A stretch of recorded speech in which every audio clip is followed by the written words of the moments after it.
Hi, my name is Darek. I'm President and CEO of Velocity, an IT service provider focused on IT leadership. And during these times, focused on leadership in our communities and what people are doing to make a difference today. I'm honored to have Keith Jackson, President of iCare today, to talk about what they're doing and what he does for a living. And it's very pertinent today because I just found out a very good friend of mine um, had somebody commit suicide this week. And that's scary stuff these days. And it's scary because of what's going on. People are being isolated. And so I'm going to introduce Keith and we'll talk a little bit about what's going on with iCares after Keith tells you who he is. Keith? Hey, Derek, thank you. I'm really sorry to hear that news. It's devastating, and actually how iCare ended up coming together, right? So, on my day job, I am an account manager with a software company called Sunbird. We provide mission critical data center software for capacity management, energy management. And throughout this pandemic, we've been creating offers to help hospitals and institutions manage their IT infrastructure, right? Like we can't make masks and, we don't do ventilators, but we do what we can from that, right? And, like most people on LinkedIn, we're all professionals and we have day jobs. But the question is, what happens after 5 o'clock? What do you do then? Correct. And I think we're all, exceptionally talented people. And, I live in a community and unfortunately, I'm faced with that same tragedy, suicide and overdose. It hits home. And when my son was a freshman in college, two of his closest friends overdosed and died. At the same time, there were several suicides in this very small community. And my son came to me and said, "Hey, Dad, we need to do something." So it really started from my son and the pain and suffering that he was going through. But also, he realized that there weren't a lot of resources in place, right, for young adults, kids in high school, just out of high school. Um, they're often struggling, but a lot of them don't know where to go, right? They don't know who to turn to. They don't know where to get help. And that's kind of when he raised a flag, him and some of his other friends. Now, at the same time, there are other people in the community having these living room conversations. Wow, so and so just died by suicide. This is tragic. Jimmy just overdosed. And this is not like strangers on some other side of the world. This is our family. This is in our community. These are people that we grew up with, who used to spend the night at your house. So I think one of the common learnings is that everybody struggles, right? Everybody struggles. Some people to a greater degree, and sometimes the end result is suicide or overdose or death, which is tragic. So I got together with other people in the community who were suffering the same thing. And collectively, we sat around and said, hey, something needs to happen, right? We need to do something. So that was the motivation to put iCare together. So we started to ask each other and some of the kids in the community, what can we do? And the kids said, listen, we need more support services. We need an outlet. We need someone we can go to where we don't need a note, where we don't need an appointment, where we don't have insurance. We just need accessible services.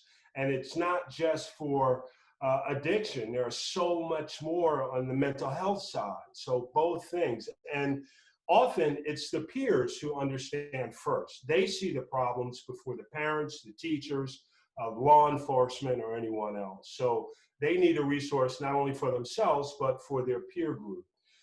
So the parents and some of the kids got together, we started talking, and we approached the county and we said, hey, listen, I don't know what it is, but we need something else here in this town. And the county suggested that we bring that to the community. So in 2016, we started having these conversations. 2017, we had 2 town halls. The first one, I believe you attended. Correct. There was about 25 people there, and we had an open conversation about what can we do. The second one, there were over 100 local citizens there to voice their concerns and create the input. And the county was there as well. and they heard them loud and clear. And the overwhelming result was that we need additional services here. So after that meeting, the county got together and said, okay, guys, we're going to put together some grants. We're going to get some fundings. We're going to make this happen. And at the same time, the living room group that was iCare decided that we would incorporate into a nonprofit. We incorporated into a nonprofit, and we acquired a facility right downtown Hightstown where we could provide these services. In conjunction with the county, they then funded that effort and contracted Jewish Family Children's Services to start open door counseling services for people in the area. And those services were still happening right before, the shutdown. But in addition to the core services, iCare also provided other groups. We would facilitate youth grief discussion groups, for kids who have lost people to suicide and overdose. We work with NAMI, and we hosted the Parent Support Network, where parents can get together and talk.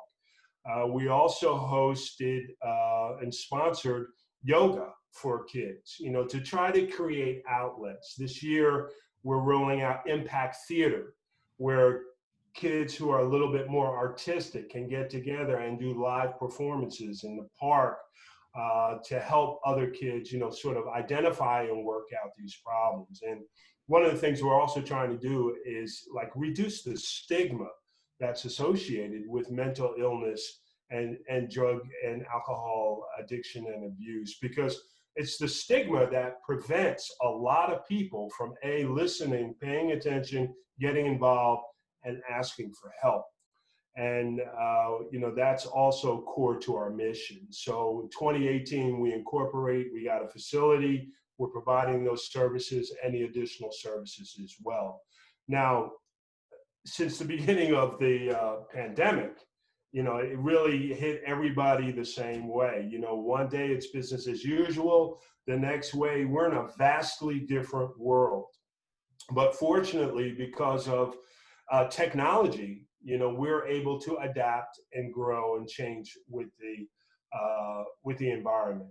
And we're continuing to provide those much needed services through the magic of Zoom and virtual platforms. So all of our programming now is available through a virtual platform. The yoga, the peer counseling, the parent support network, as well as the core services that Jewish Family Children's Services are providing. So we're still getting that one-on-one connectivity to licensed counselors.